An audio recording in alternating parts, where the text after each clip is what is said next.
السلام علیکم۔ میں ناولسٹ ہوں، تو میں نے سوچا کیوں نہ کہ ایک ناول کو آواز دی جائے۔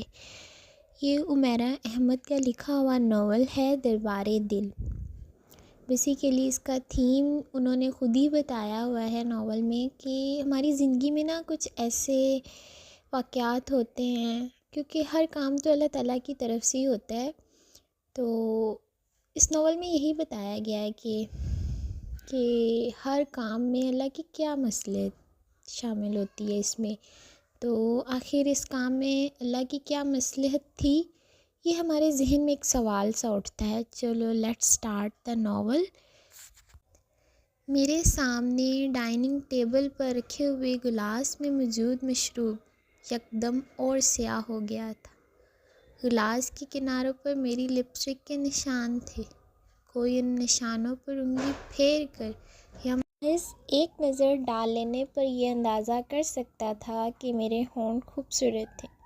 مشروب میں موجود برف کے کیوبز اب بہت ننھے ننھے سے رہ گئے تھے، چند لمحوں میں وہ بھی تحلیل ہو جاتے، اس سیاہ مشروب میں غائب ہو جاتے، بالکل اسی طرح جس طرح میں ہو رہی تھی۔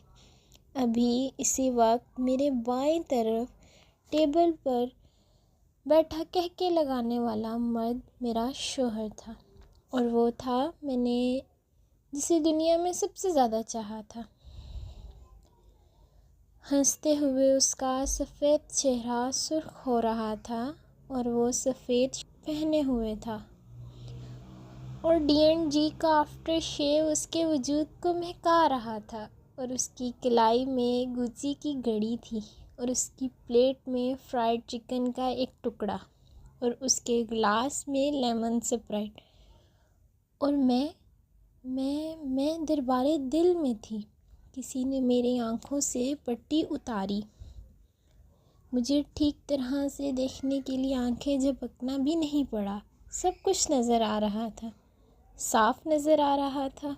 میری بنائی کو واپس آنے میں بہت دیر لگ گئی تھی، اتنی دیر کہ اب سامنے نظر آنے والے منظر پر مجھے یقین نہیں آ رہا تھا۔ خود اپنی آنکھوں سے سب کچھ دیکھ لینے پر بھی میرا ذہن یہ سب کچھ تسلیم کرنے سے انکار کر رہا تھا۔